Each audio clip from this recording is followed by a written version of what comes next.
2 Timothée 3, versets 1 à 5. Sache que dans les derniers jours, il y aura des temps difficiles, car les hommes seront égoïstes, amis de l'argent, fanfarons, hautains, blasphémateurs, rebelles à leurs parents, ingrats, irreligieux, insensibles, déloyaux, calomniateurs, intempérants, cruels, ennemis des gens de bien, traîtres, emportés, enflés d'orgueil, aimant le plaisir plus que Dieu, ayant l'apparence de la piété, mais reniant ce qui en fait la force. Éloigne-toi de ces hommes-là.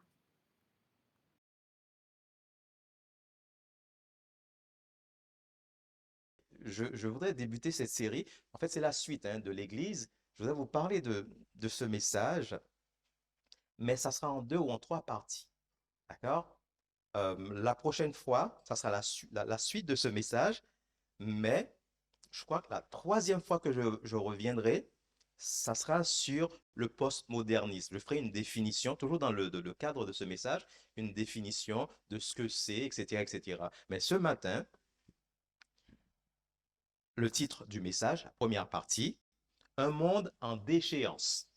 Du coup, je resterai vraiment sur 2 Timothée 3 avec vous, sur deux, trois messages pour que nous puissions comprendre clairement ce que ce texte veut nous dire.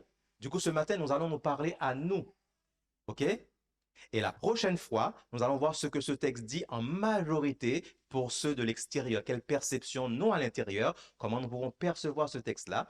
Et c'est dans la suite de, de cette deuxième partie que dans la troisième partie, ou la quatrième, n'est-ce pas? Mais au moins, nous allons venir avec la définition de, de cette phrase, de ce mot compliqué post-modernisme.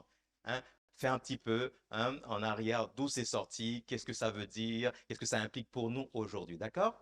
Restons en prière.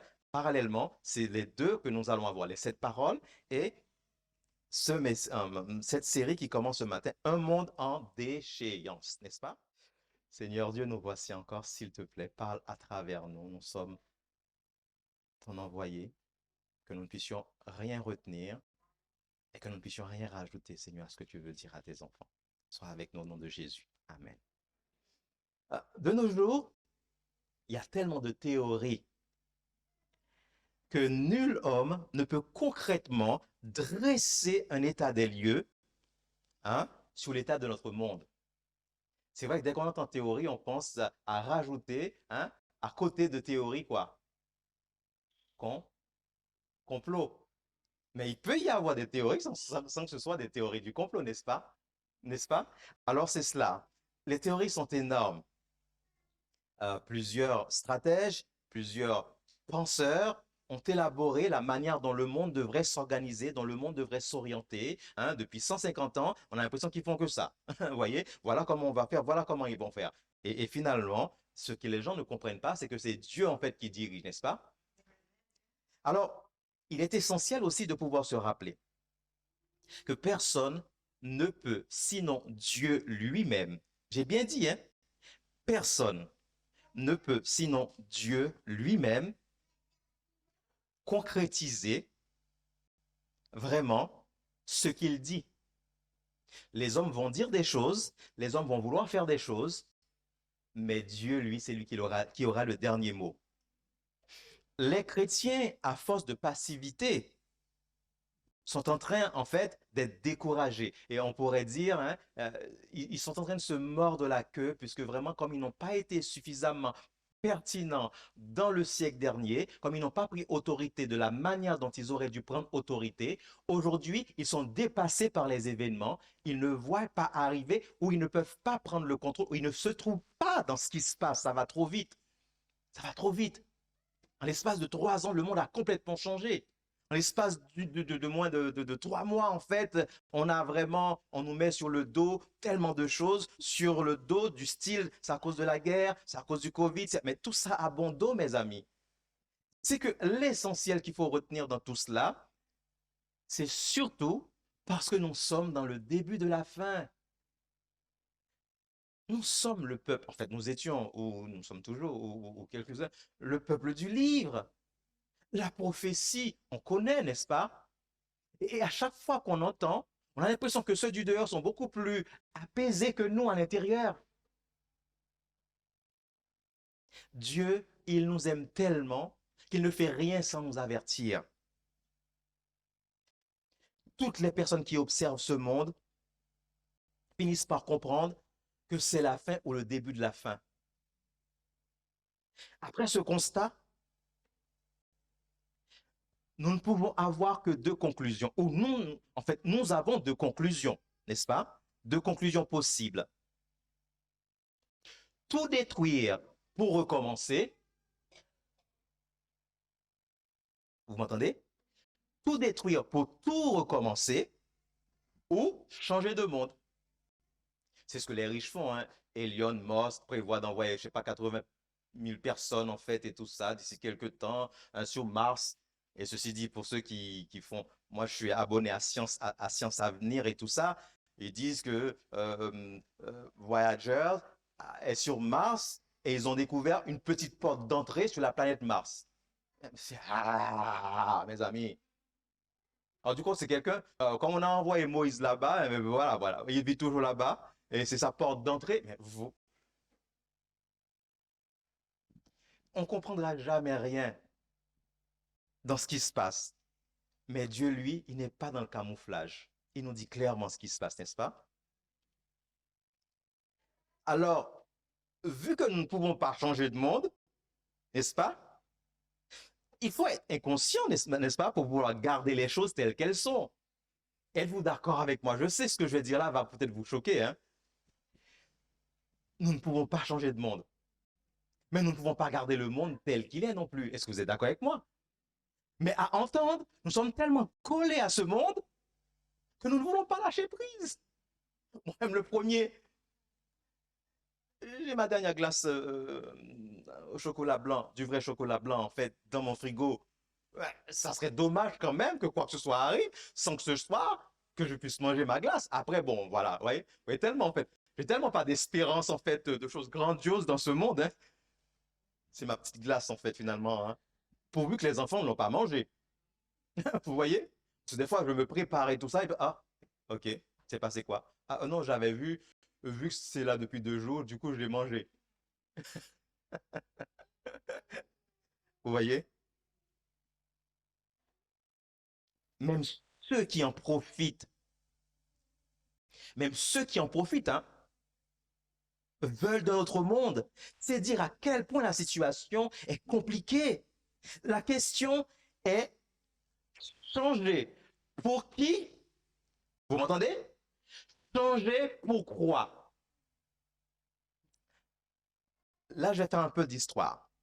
La Révolution française a démontré qu'aucune révolution d'hommes ne pouvait apporter de solution viable et globale à la situation du monde.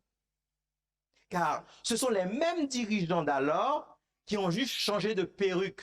Je ne sais pas si vous comprenez ce que je dis là. Hein. Ils ont retiré le truc en poudre là pour pouvoir mettre en fait et depuis c'est toujours les mêmes en fait qui recommencent encore. Récemment, hier ou avant-hier, j'ai remarqué que la famille d'Angleterre est liée avec toutes les familles en fait à travers vraiment partout il y a un roi, ses cousins, ses cousines via en fait que tu prends l'Espagne, que tu prennes tout ça, ils ont tous et même en France. Même en France, mes amis, il y a déjà une monarchie qui serait déjà là au cas où.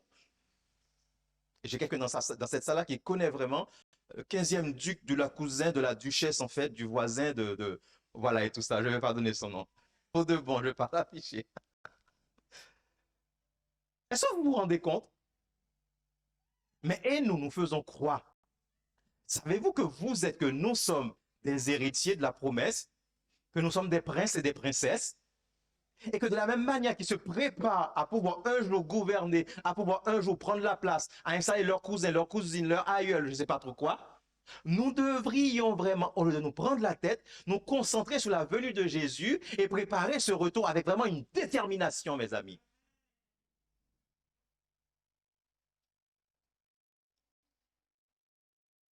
Le changement dont nous avons besoin doit être un changement de fond, un changement de la matrice même, dans la matrice même fondamentale.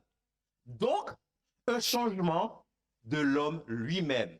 Parce que vous pouvez faire tout ce que vous voulez, à vouloir tout changer. Si celui qui veut changer les choses n'est pas en mesure de se changer, ce changement est inutile. Vous êtes d'accord avec moi? On n'arrivera toujours à rien. Une grande réinitialisation, permettez-moi d'utiliser, hein, n'est-ce pas? On a beau parler de nouvel ordre mondial, de grand reset, tant que ce sera par l'homme, pour l'homme, on n'y arrivera jamais. Donc, il est nécessaire qu'il y ait vraiment, il y aura vraiment, mes amis, il y aura un reset. Mais la grande réinitialisation dont les autres parlent, c'est pas de cela qu'il s'agit. C'est qu'il y aura une grande réinitialisation et cette réinitialisation en finira avec le péché, en finira avec la mort, en finira avec la souffrance, en finira avec la discrimination, en finira avec la méchanceté, en finira, mes amis, avec l'injustice. Est-ce que vous êtes d'accord avec moi? Et c'est vers là que nous devrions tendre. Et c'est vers cela, en fait, que nous avançons. C'est sur ce cheminement-là que nous allons. Et vous savez, l'homme est incapable de réaliser ce grand reset. Non, il ne peut pas. C'est le retour en gloire de Jésus, hein, à un signal donné au son de la trompette. Les morts en Christ ressusciteront premièrement et nous les vivants en Christ qui seront restés, hein, nous serons là, glorifiés et nous irons dans les airs. Il ne mettra pas. Alors du coup, avant-hier, j'ai entendu dire quand même qu'en Afrique, il y a Jésus. Alors, il peut rester en Afrique, hein, parce que moi, ma Bible et ta Bible aussi, je pense, hein, Arnaud, hein, ta Bible aussi, Véronique, notre Bible, toi aussi, hein, n'est-ce pas? Nous dit clairement qu'il ne mettra pas les pieds sur cette... Alléluia. Du coup, des Jésus peuvent pulluler, se multiplier, se décupler. C'est affaire qui leur regarde, parce que mon Jésus à moi, hein, il reviendra bientôt sur les nuées des cieux. Seule la puissance créatrice est en mesure d'apporter ce changement complet à tous les niveaux. La Bible, notre GPS, parle de ce grand reset à travers les prophéties. Prenez ces versets, vous verrez chez vous. Genèse 3, verset 15. Déjà dans le proto-évangile, quand il disait, hein, celle-ci t'écrase à la tête, c'est déjà une prophétie qui avait deux dimensions. Une première dimension dans l'accomplissement, dans la venue du Messie, mais ce n'est pas fini. Cette prophétie s'accomplit même dans la dimension transcendantale, dans la dimension vraiment universelle, dans la dimension cosmique. C'est parce que le Messie est venu une première fois, qu'il a pris la victoire, hein, il a pris la victoire sur la mort, etc., qu'il va pouvoir revenir pour me chercher, pour te chercher. Et c'est sur la base de cette première venue que cette réinitialisation sera possible. Est-ce que vous êtes d'accord avec moi? J'avance lentement pour qu'on puisse bien percevoir ce que je suis en train de vous dire. Apocalypse, Daniel 2, la statue nous dit quelque chose. Apocalypse 14 nous dit quelque chose. Mais oui, pasteur, mais attends, oui, adorer celui qui a fait les cieux, là, mais bien sûr, c'est la base de cette grande, c'est la base de cette réinitialisation. Parce que je sais que Dieu m'aime et il t'aime, mais ce n'est pas que pour cela. Vous vous rappelez qu'on l'avait étudié. S'il revient, s'il est venu, s'il revient, et c'est pour pouvoir rétablir le royaume de gloire, pour que nous puissions vraiment trouver notre mission initiale, nous qui avons été amnésiques. Je suis né pour adorer, je suis né pour louer. Et l'homme ayant dans son métabolisme le désir d'adoration va adorer tout et n'importe quoi s'il n'est pas équilibré et calibré pour adorer celui qui a fait les cieux, la terre, la mer et les sources d'eau. Et quand tu lis ce texte-là, vous vous rappelez, on l'avait lu quand même, on avait fait quand même la prophétie, l'Apocalypse 14, 12, 13, 14, vous vous rappelez. C'est qu'arrivé à un moment, c'est pour cela qu'il y aura une marque et qu'il y aura le sceau de Dieu et le sabbat, comme nous vous l'avons dit. Vous vous rappelez? Non, vous vous rappelez pas, hein? Oui, donc toi, je sais. Voilà. Vous deux là, vous ne parlez pas. Je sais que vous connaissez, hein. Vous vous rafraîchissez la mémoire souvent. Ce qui est essentiel, c'est de comprendre quand même clairement que par rapport à cela, le sabbat, hein, est le symbole du signe du sceau de Dieu, le sabbat. Voyez? Le sabbat te dit clairement à qui t'appartient. Il te dit qui tu es. Et quand on continue toujours, on voit, dans l'Apocalypse 14, nous avons clairement une vision de la fin avant la fin. Dans Daniel 2, Daniel 7, etc., y compris dans Daniel 11, qu'on n'a pas souvent étudié, nous avons déjà clairement ces prophéties qui nous disent clairement ce qui est en train de se passer en ce moment même, mes amis. Cette guerre que vous voyez là, comme je disais ce matin aux études bibliques, ça n'a rien à voir avec une question seulement d'argent, de pétrole, de richesse, de ceci, de deux blocs. Ces éléments doivent exister. Pourquoi? Pour que l'antéchrist puisse quand même prendre place. Et tant que l'antéchrist ne prendra pas place, le déclenchement en fait de la suite ne se fera pas. Il faut que le niveau d'abomination puisse monter à un niveau tellement pour que vraiment, pour que le peuple, le reste puisse se positionner, parce que le reste n'est pas encore positionné. Pour qu'on nous puissions dire jusqu'à quand? Jusqu'à quand? Vous voyez? Chaque civilisation qui atteint son apogée finit par chuter inexorablement. N'importe quel empire. On pourra le nier autant que l'on veut. Ce monde arrive à sa fin. Mais la bonne nouvelle, c'est que le Dieu créateur est celui qui aura le dernier mot. Daniel 2 le dit clairement. Ils ne seront pas, aidez-moi, ils ne seront pas unis. Et on l'a vu. Ils ont beau bouger, même s'il y a eu des raisons aujourd'hui pour que tout le monde puisse se mettre ensemble, ils ne seront pas unis. Une pierre se détachera, Daniel toujours, hein, sans le secours d'aucune. Aïe, aïe, aïe. Ce sont des éléments qui me donnent de l'espérance, mes amis, malgré les difficultés de semaine en semaine, malgré la proximité en fait des choses qui se passent, malgré la pénurie, malgré la souffrance. Nous regardons dans l'histoire de la chute de Rome, hein, pour pouvoir nous rendre compte à quel point ils ont chuté, quels ont été les éléments qui ont enclenché, qui ont accéléré la chute, afin de réaliser qu'aussi puissant que Rome a été, Rome a fini par sombrer, Rome a fini par chuter. Du coup, il n'y a pas de puissance terrestre qui pourra s'ériger, qui restera ad vitam aeternam. Seule la puissance créatrice, qui est infinie, qui n'a pas de passé, ni futur, ni présent, qui est juste infini, restera ad vitam aeternam. L'Occident peut être fort et puissant. Son temps arrive à terme. Dieu ne ment pas, mes amis. Ce n'est pas un homme pour mentir.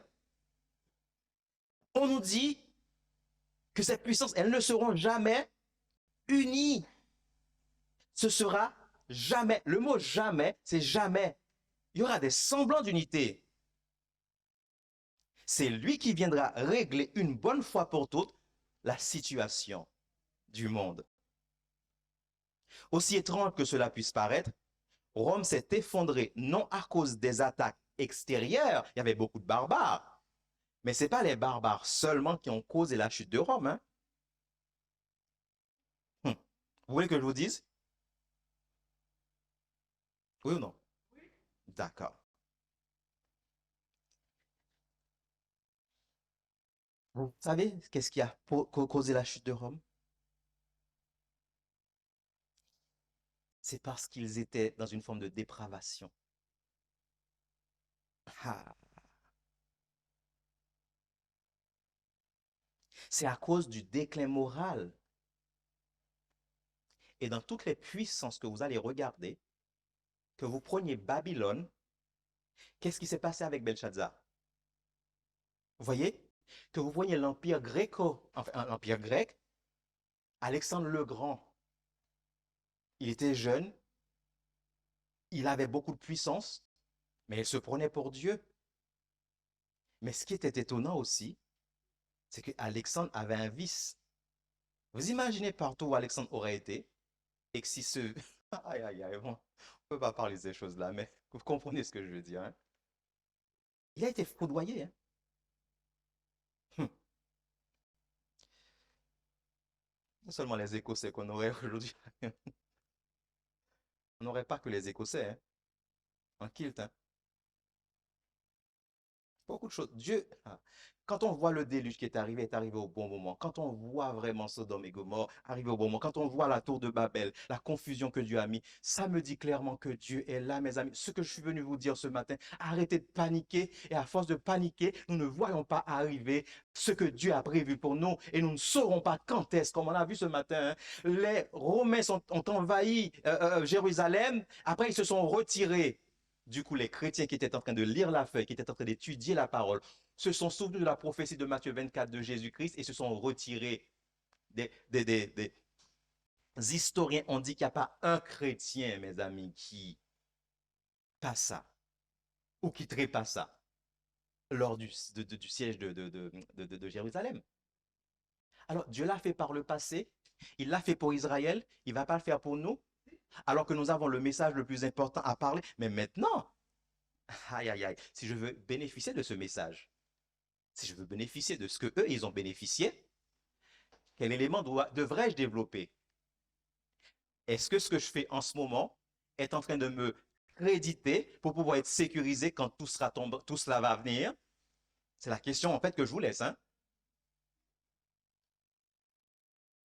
Parler seulement dans la bouche ne suffit pas, hein. Il faut agir. Il faut prendre des dispositions. Parce que quand les chrétiens de Jérusalem ont vu les Romains, ils ont commencé à mettre de l'ordre, ou ils avaient déjà commencé à mettre de l'ordre dans leur vie. Est-ce que vous me suivez? Du coup, de nos jours, excusez-moi de prendre l'image, est-ce que les Romains ne nous ont pas encerclés?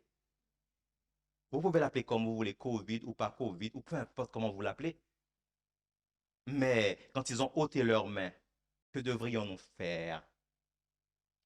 Nous préparer, mettre de l'ordre dans nos vies, mettre de l'ordre dans nos affaires, liquider ce que vous avez à liquider, gérer ce que vous avez à gérer. Est-ce que je parle à quelqu'un ce matin?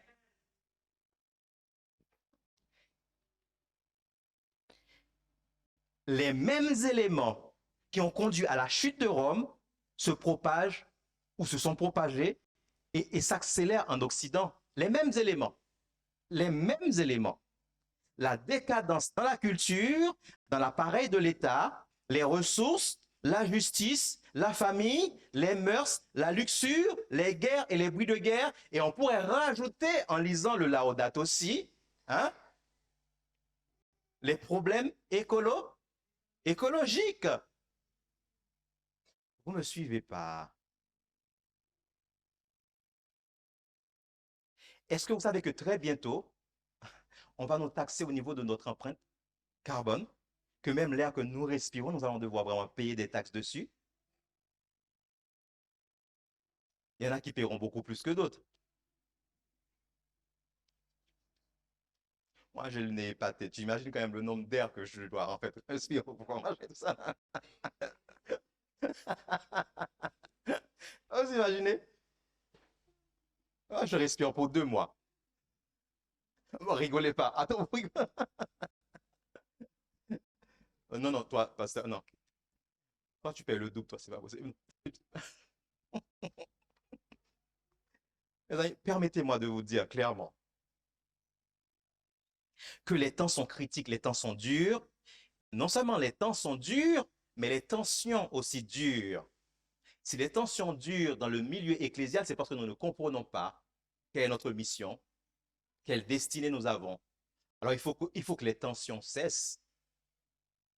Il est très important. C'est pas le moment de la rivalité. C'est pas le moment en fait de savoir en fait qui est plus intelligent que d'autres. Telle église est meilleure. Il n'est pas une question d'église, mes amis. Nous sommes en train de parler de salut d'individus, des gens qui ont soif, des gens qui ont besoin. Moi, ce calcul-là, je ne le fais pas. Si tu estimes que c'est bon pour toi, vas-y, prêche. Mais Jésus a dit, mais peu importe. Je sais qui je suis. Je vais peut-être pas partiser ou être dans des formes. Fais ce que tu as à faire. Si Dieu t'a demandé de le faire, quand j'arriverai ou quand tu arriveras, tu sauras en fait si tu as demandé de le faire. Mais moi, je veux faire ce que j'ai à faire pour de bon, qu'on cesse de s'occuper des affaires des autres, mes amis. On prend trop de temps à s'occuper de toutes les... Ah non, un tel ne mange pas de cochon. Mais j'en ai rien à faire. Mange autant de cochon que tu veux. Moi, il m'a dit de ne pas en manger. Un tel mange trop de soja aussi, hein. Le vieux sur le soja, un peu comme finalement. C'est important de comprendre cela. La parole de Dieu est infaillible. Les prophètes de l'Ancien Testament, l'apôtre Jean, l'apôtre Paul, vous rendez compte? Ont vu ce temps, ont espéré ce temps. Paul a parlé à son fils dans la foi, Timothée, des mœurs, des vices, des coutumes et modes de vie de l'humanité au temps de la fin. Il lui dit, il y aura des temps difficiles dans les derniers jours. Et vous savez, la manière dont cette phrase est construite, elle me fait penser à ce qu'on a lu ce matin. Jésus-Christ qui regarda, en fait, qui s'assit et qui disait, il ne restera pas pierre sous pierre qui ne soit renversé. Vous vous rappelez, en fait, quand vous voyez dans Matthieu 24, n'est-ce pas? C'est un texte prophétique, mes amis. C'est un texte prophétique. Les conséquences de ce temps se feront sentir sur les plans scientifiques, sur le plan économique, matériel, social et spirituel. C'est ce qu'il est en train de leur dire.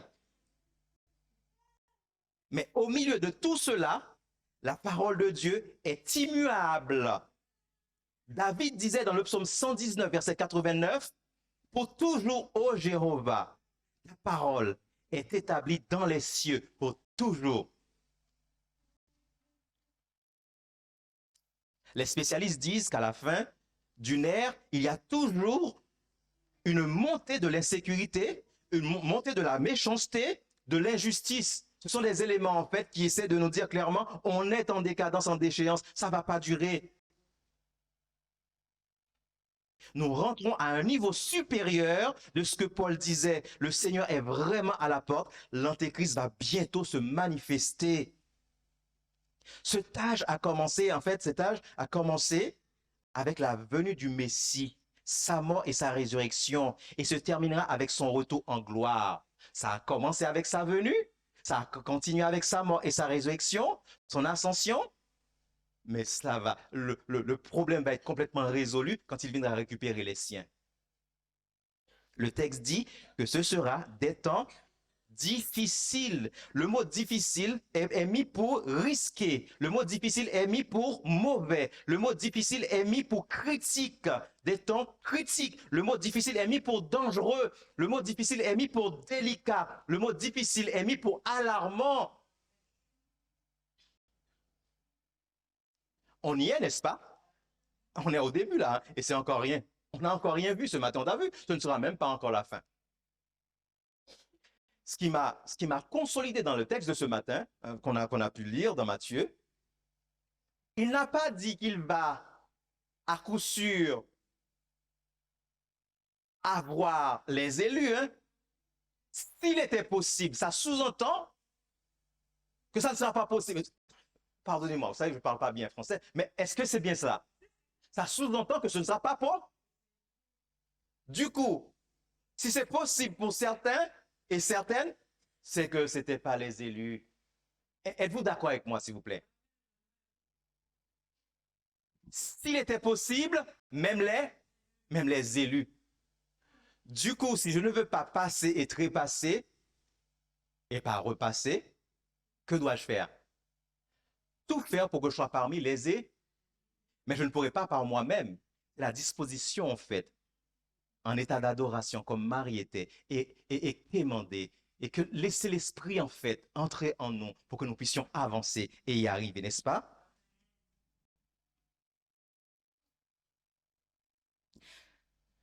Croyez-le, les choses ne vont pas s'améliorer. Désolé. Les choses ne vont pas s'améliorer. Alors, voyons quelques caractéristiques de l'âge dont on parle. Temps difficile. Temps difficile, qu'est-ce que ça veut dire? On pourrait dire que c'est dominé par les œuvres mauvaises de Satan. Les mauvaises œuvres de Satan rendent le temps difficile. Vous êtes d'accord avec moi? L'architecte de ce monde en déchéance, le diable, l'ennemi juré de tout ce qui est bon, il influence, il oppresse des vies, il oppresse des familles, il oppresse des nations, il oppresse des pays, il oppresse des églises. Il est le petit Dieu de l'âge dont on parle. Tant qu'il existera, le mal continuera et même ça ira de mal en pis. Mais ne craignez rien. Christ a vaincu pour nous. Et il a dit quoi? Je serai avec vous jusqu'à la fin. Et je vous enverrai quoi? Ok, ça c'est vers la fin que je vais vous dire. Regardez bien, il s'associera avec des hommes charnels pour contrecarrer les plans de Dieu pour l'humanité. Il fait tout ce qui est en son pouvoir pour dominer l'humanité, l'immoralité, la perversion dans la société et même dans l'Église, mes amis. Même dans l'Église, la pollution sociale et spirituelle est partout. Ici, nous trouvons la condition de l'Église juste avant le retour de Jésus, parce que Paul parle de la condition de l'Église, mes amis. En regardant les églises, ne voyons pas quelques de ces éléments en fait s'infiltrer et nous les voyons s'établir. La majorité des églises maintenant sont bouche bée. Après ce Covid, personne, tu cherches, personne. Hein. C'est pour vous dire à quel point l'ennemi a su utiliser ce qui s'est passé durant les 2 ans et des poussières. Et il saura utiliser encore à meilleur escient parce que finalement, comme tout est déjà verrouillé, une prochaine crise, ça sera en claquant des doigts que le monde sera endormi. Moi, ce que je n'ai jamais compris, pourquoi le monde est si endormi. On a l'impression qu'on est lobotomisé, on ne veut rien entendre. Ah non, pourvu je respire. Ah non, pourvu. Et c'est pas vrai, mes amis. Nous ne sommes pas les résignés. Nous ne sommes pas à la position de Gédéon. Christ a vaincu pour nous. C'est pas à nous de vaincre. Nous nous battons à partir de la victoire et non pour avoir la victoire. Je ne parle pas à beaucoup de personnes dans cette salle. C'est pas possible. La situation du monde, mes amis, telle qu'elle se trouve, n'est pas une situation qui est vraiment réjouissante. Mais j'ai un Dieu qui est capable de m'élever et de me permettre de transcender et de ne pas vivre tête baissée et de ne pas avancer dans le sens du courant. La dernière fois, j'ai trouvé une citation que j'ai retrafiquée, j'ai retravaillé. L'auteur dit clairement, seuls les, seuls les poissons, seuls les poissons morts avancent dans le sens en fait du courant. Et moi, en fait, j'ai repris parce que bon, je voudrais dire, seuls les saumons morts avancent dans le sens du courant. Est-ce que vous êtes d'accord avec moi? Vous savez bien que le saumon, en fait, remonte la rivière. Hein? Si vous allez au Canada, vous pouvez aller voir et vous les voyez vraiment sauter. Et c'est là qu'ils font leurs muscles. Nous ne sommes pas morts, mes amis. Nous ne mourrons pas. Nous vivrons et nous raconterons les œuvres de l'Éternel. Est-ce que vous êtes d'accord avec moi? Et c'est là. Ici, nous trouvons les conditions, je vous dis clairement, de l'Église. Le mot homme, ici, dans le texte de Paul, se réfère à l'humanité, et non pas à l'homme, un petit peu finalement, homme-femme. Égoïstes, amoureux d'eux-mêmes, attentifs à leurs propres intérêts et sans se soucier du bien-être de toute l'humanité. C'est chacun pour soi. Un monde où chacun fera ce qui est juste à ses propres yeux, comme dit le livre des Juges, sans se soucier des autres. Fanfaron et orgueilleux, il y aura des clans au sein de la foi chrétienne même. Paul l'avait dit, il y aura des clans, mes amis. Il y aura des groupes. Et c'est pour cela qu'aujourd'hui, vous devez faire très attention où vous vous situez. Êtes-vous dans un environnement où on étudie la parole de Dieu? Êtes-vous en train d'étudier la parole de Dieu? Ce que vous entendez, est-ce que c'est de Dieu? Si ce n'est pas de Dieu, quittez, fuyez. Arrêtons d'aller sur Internet, de prendre n'importe quoi. Peut-être que c'est en 3D. Vous savez, dernièrement, on m'a envoyé une vidéo. Pourtant, c'est quelqu'un quand même qui... Voilà, la vidéo, vous savez quoi? Parlait du retour de Jésus. Et je voyais dans la vidéo, bien fait, hein? Avec vraiment pompon, pompon. Et on voyait des gens disparaître. En bande dessinée, les gens, ils se marchaient ensemble, et puis tu voyais, l'autre disparaît, et puis on continue, et tu cherches, tu trouves personne. Mais c'était ça vraiment là. Oh, Jésus de Nazareth, dis un mot pour nous. Tes enfants sont en train de regarder des choses qui les abêtissent, pardonnez-moi l'expression. C'est pas ça du tout que le texte dit. Un sera pris, l'autre sera laissé. Ça veut dire que celui qui aura choisi sera pris. Celui qui n'aura pas choisi Christ pour sauver le Seigneur personnel sera laissé. Celui qui persévérera. Qu'a dit le texte, s'il vous plaît? Celui qui persévérera jusqu'à la fin sera sauvé. C'est celui-là qui sera pris. Aïe, aïe, aïe. Et vous voyez, on veut détruire l'autre par manque de compréhension. Et je pense que l'Église, notre Église doit grandir. Hein? On doit arrêter de percevoir l'autre comme l'ennemi à abattre. L'autre n'est pas encore l'ennemi à abattre parce que l'autre n'a pas encore choisi. La loi du dimanche n'est pas encore passée, mes amis, s'il vous plaît. Arrêtons de nous faire du tort. C'est sûr que nous ne devons pas mélanger le genre.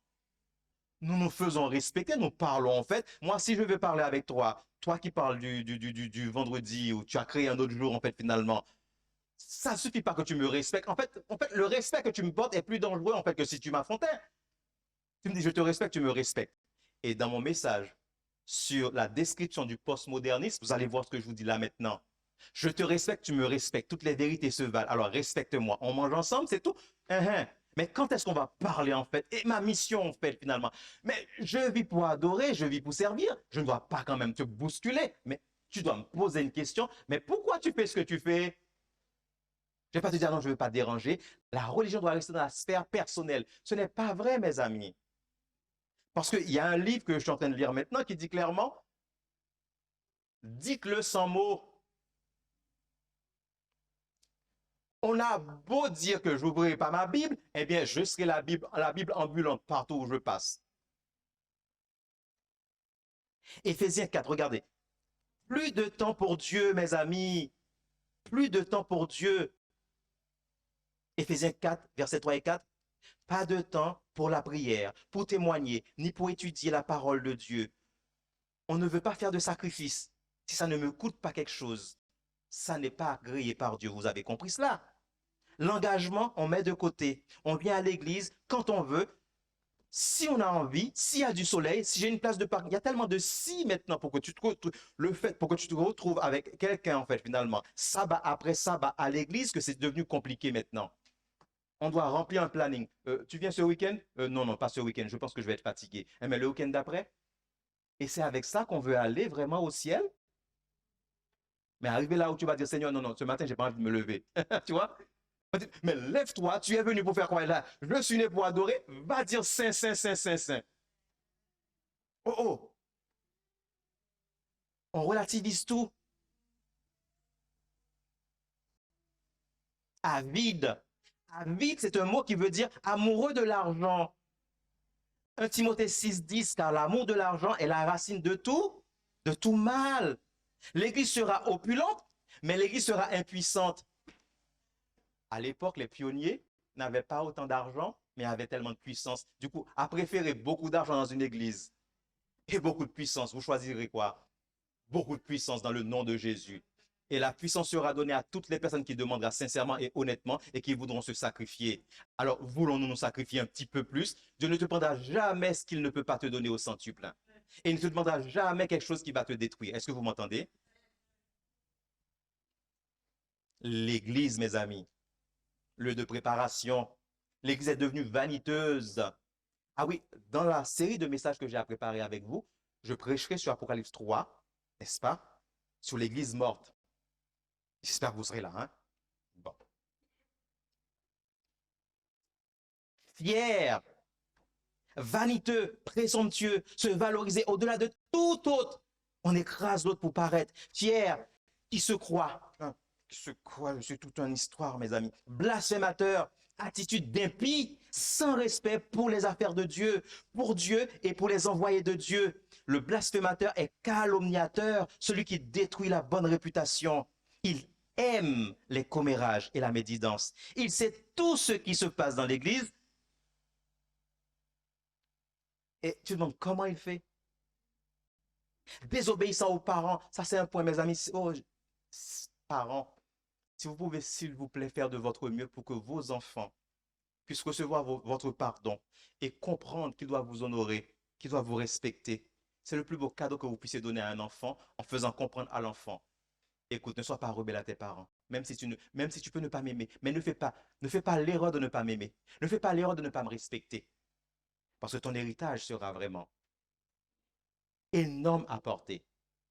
Et vu la transmission de savoir que nous donnons aujourd'hui, les enfants auront très peu, ou très peu d'enfants auront pensé à Daniel et les trois amis. Comment vous voulez, pour sur plus de 900 000 personnes qui partent en captivité, seulement 4 seulement. Vous vous rendez compte pour 900 000 personnes? Alors, voir pour 8 milliards et demi, combien en fait restera? Combien se prépare vraiment? C'est pour cela que au lieu de m'empresser de dire les 144 000, je préfère dire je ne comprends pas tout à fait les 144 000 maintenant. C'est avant, je prêchais dessus. Hein.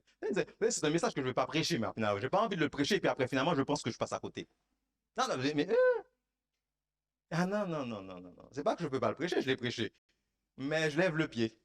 C'est comme sous Daniel 11, tout le monde parlait, machin, tout ça. Et là, je commence à comprendre que Daniel 11 parle exactement de ce qui se passe maintenant, là. Aïe, aïe, aïe. Hum? Désobéissant aux parents, enfants têtus que leurs parents ne peuvent persuadé de quoi que ce soit. C'est ce que je veux faire que je fais. Tu n'as rien à me dire. Eh bien, je te laisse. Tu viens pas avec ton fils. Tu viens pas avec tes enfants. Ah non, non, il était fatigué. Cette semaine a été difficile pour lui, pour elle. Je le laisse dormir. Ok. Et pourquoi tu dors pas avec? Qu'est-ce que tu viens faire là sans ton enfant? Bon, pardon. Non, non, je parle pas d'ici. Loin, loin, loin, loin. Ici. Vous voyez, je sais que, voilà, à l'époque, pour ceux qui sont les 3-4 là, en fait, finalement, et tout ça, tu venais à l'église, si c'est pas vrai, dis que c'est. Non, pasteur. Tu venais à l'église, tu étais sur le banc, tu comprenais rien, tu dormais, tu te réveillais et tu te redormais. Surtout la Sainte Seine, en fait, qu'on te redonnait après le culte de l'église. Pas dans vos églises, mais dans mon église, finalement. Et je devais emmener ma grand-mère et je devais lire la Bible pour elle parce qu'elle ne voyait pas bien. Alors, vous voyez quand même, finalement, wow, m'embêtait. Mais heureusement, lors de mon passage de désert, c'est ces versets, c'est ces choses-là qui m'ont réveillé. Un enfant peut s'asseoir et ne comprendre rien. L'enfant peut s'asseoir et écrire juste des mots. Enfin, ne vous inquiétez pas. L'enfant est en train d'être mijoté dans une marmite en fait de paroles de Dieu. Et ne vous inquiétez pas. Quand le moment sera venu, ça va sortir de là et ça va revenir. Arrêtez d'être là et de laisser vos enfants en fait, je ne sais pas trop quoi. Vous n'omettez pas de les emmener en sport. Vous les emmenez en fait dans vos trucs d'équitation. Les parvenus, les pauvres comme nous. Hein. Ah non, attends, je peux payer de l'équitation pour mon enfant, je vais pas rater un sabbat. Non, non, non. Basketball. Ah non, moi j'ai dit, tu sais quoi?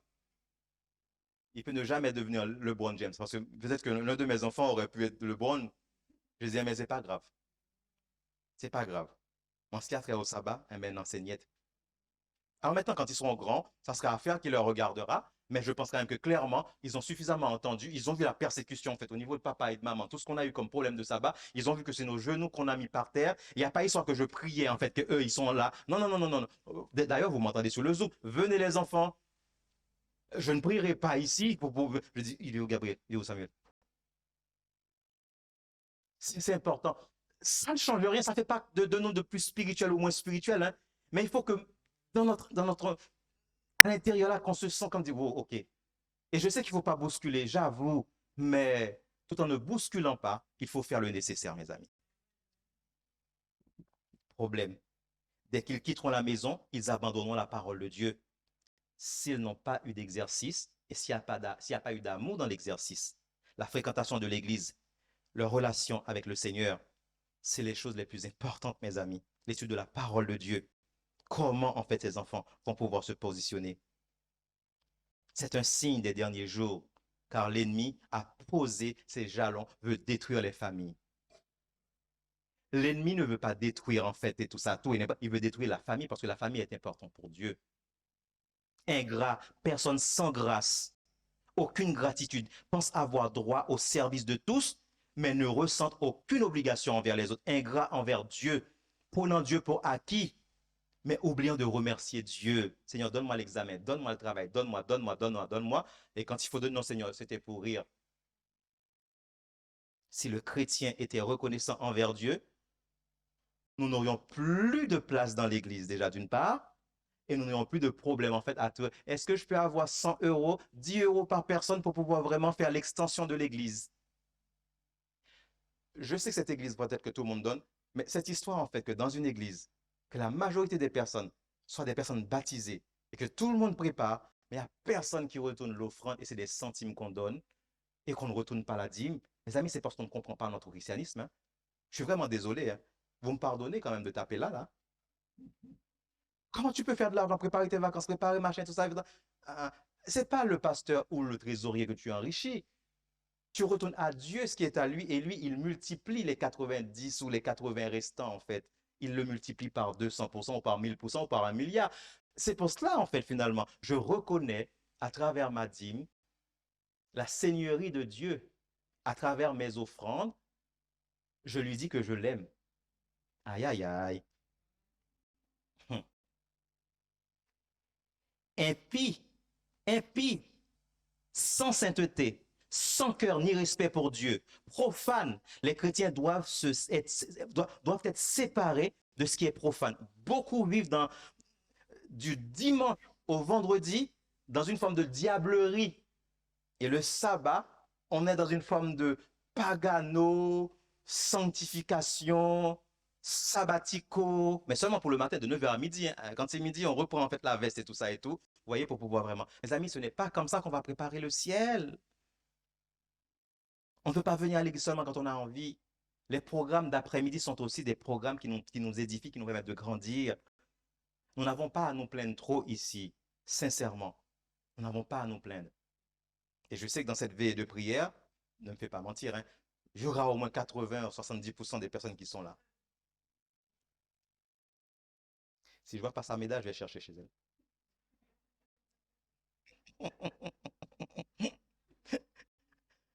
Beaucoup vivent, mes amis, sans vraiment sagesse.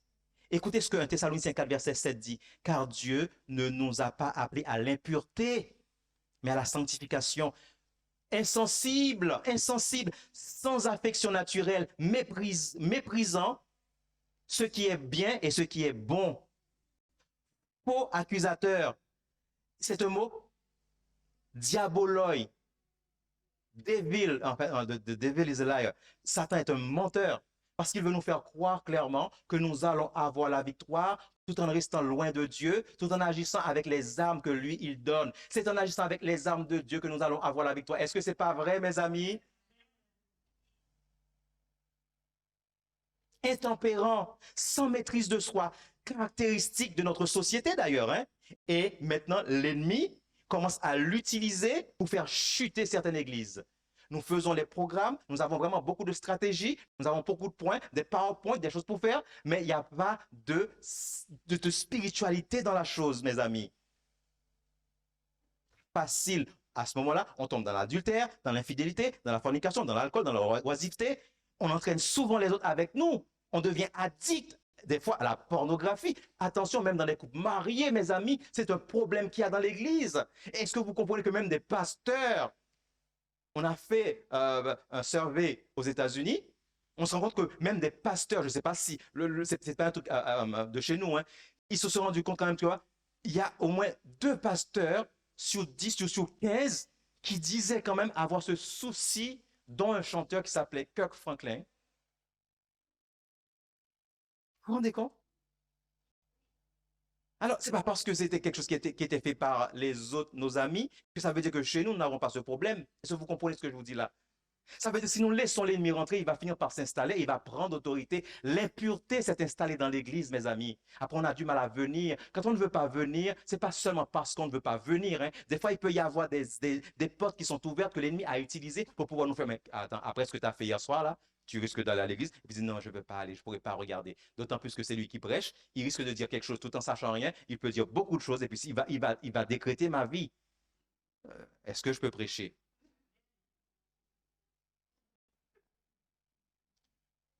Cruel, féroce, sauvage, téméraire, brutal, extrémiste, ennemi des gens de bien.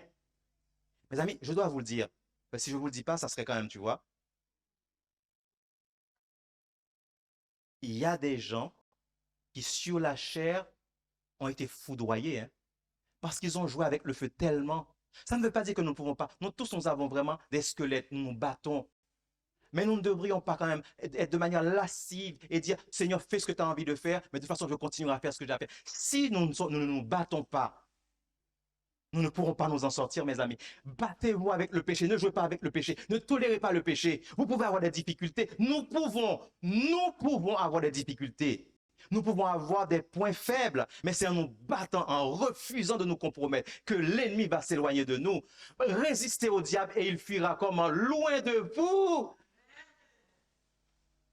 Et là, je nous parle. Je ne vous parle pas, je nous parle. Et que je nous dévoile en fait tout ce qui n'est pas en accord avec sa volonté, mes amis. Parce que sinon, nous n'allons pas faire long feu. Intempérant, sans maîtrise de soi, caractéristique de notre société. Même au niveau de l'âge précoce, nous sommes confrontés. Prêtres, emportés, enflés d'orgueil, aimant le plaisir plus qu'aimant Dieu. Des gens en qui l'on ne peut avoir confiance pour rien. Ils vont te dire, oui, c'est 8 qui vont te dire. De nos jours, la loyauté vacille au gré des caprices. Ah, j'ai envie, je t'aime bien, ok. J'ai pas envie, ok.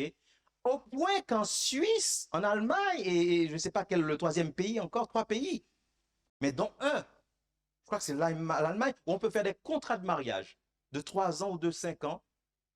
Vous vous rendez compte? Entêté, entêté. En un mot, c'est pour dire têtu. Je n'ai jamais vu, pas dans cette région, vous n'êtes pas têtu.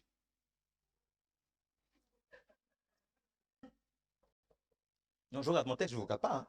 Oh mon Dieu, l'Ouest. Oh, c'est les mystères de l'Ouest, hein, Lucky Luke. On dégaine la rébellion plus que de... Oh mon Dieu, rébellion. Oh, oh. James Bond 007. Hein. C'est pas possible. Mes amis, c'est le problème vraiment. Si vous venez dans le jeûne, je vais faire si vous venez dans le jeûne, je vais prêcher un message en 7 parties. Dans ce jeûne-là, si vous n'êtes pas là, tant pis, ça ne sera pas sur YouTube, ça ne sera pas 7 parties. Je vais vous donner des clés pour comprendre vous-même où vous en êtes par rapport aux attaques de l'ennemi. Je vous le dis déjà, je ne sais même pas si je pourrais le préparer, mais je vous le dis, du coup je m'engage devant vous. On va faire 7 pour 7, de 22h à 5h du matin, parce qu'après, il faut 1 heure pour prendre le chocolat et le pain au beurre. Il est important, mes amis, de comprendre cela. Être têtu, même parmi les chrétiens, c'est devenu vraiment monnaie courante. Et c'est pour ça que beaucoup de personnes paient des conséquences très graves. On t'a dit non, mais tu dis non, pasteur, je suis déjà dedans. Tu sais, non, et tu tombes dedans. Et c'est quand on va tomber, pasteur, est-ce que je peux te dire, oui, c'est dans ta tête ou est-ce que c'est dans l'agissement déjà, quoi, finalement? Du coup, qu'est-ce que tu peux faire? À être trop fier, on finit par perdre son salut. Ceux qui sont remplis d'eux-mêmes finissent par être vides de tout, être vidés de tout bien. Aimant le plaisir plus qu'aimant Dieu. C'est-à-dire que le plaisir, la gratification sensuelle est leur Dieu. Et c'est ça qui nous détruit. Alors même qu'ils servent l'Église, ceci, c'est la description de l'Église moderne. L'Église moderne par rapport à l'Église des pionniers et par rapport à l'Église apostolique, c'est tout à fait le contraire de ce que je viens de vous dire. Trop de chrétiens donnent plus de place à leurs vacances, aux affaires, qu'à l'œuvre de Dieu.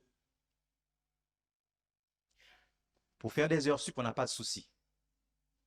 On se lève à 4 heures du matin. Mais pour venir à l'église, c'est un problème. Quand c'est l'hiver, il y a des gens qui disent, je ne mettrai pas mes pieds à l'église. On n'a pas de souci à aller dans un stade pour regarder un match à moins 2 degrés. Pour regarder Mbappé ou je ne sais pas qui court derrière un ballon pour pouvoir vraiment et tout ça. Et vous vous rendez compte, mes amis? Et ayant l'apparence de la piété, rognant ce qui en fait la force. Juste passer par nous, l'ennemi peut avoir accès à l'église. Si nous avons l'apparence de la piété. Nous avons la forme extérieure de la piété. Ça ne veut pas dire que nous sommes pieux. Nous sommes plutôt creux et non pieux, sans pouvoir spirituel réel dans nos vies. Et vous savez ce qui est, je reviendrai après, je m'arrête là, hein. Il dit clairement, détournez-vous de telles personnes. Et on s'arrête là pour aujourd'hui et je le prendrai la prochaine fois encore. Mais je voudrais vraiment vous parler du Saint-Esprit, mes amis, malgré tout ce que vous voyez. Dieu nous a donné grâce. Il a dit, je vous enverrai un consolateur. Et c'est grâce à lui que nous allons prendre mot à mot. Et vous savez où vous vous situez, où je me situe. Eh bien, mot à mot, Saint-Esprit, je t'en supplie, viens à mon secours. Je ne sortirai pas de ma posture, de ma chambre, tant que tu m'auras dit, tant que tu m'auras délivré, tant que tu m'auras libéré. À force de jouer avec le feu, on finit par se brûler, mes amis. Et je voudrais finir avec 2 Chroniques 7, verset 14 pour vous. Si, bon, je ne sais pas, peut-être que ce n'est pas branché. Si je pouvais avoir 2 Chroniques 7, 14, vous avez vos Bibles, n'hésitez pas. Pour terminer, je voudrais vous donner la clé. Et je continuerai la prochaine fois. 2 Chroniques 7, 14. Et je voudrais qu'on le lise à l'unisson. On va même se mettre debout pour pouvoir, parce que ça fait. On va se mettre debout pour pouvoir lire ce texte. 2 Chroniques 7, 14. J'y a toujours?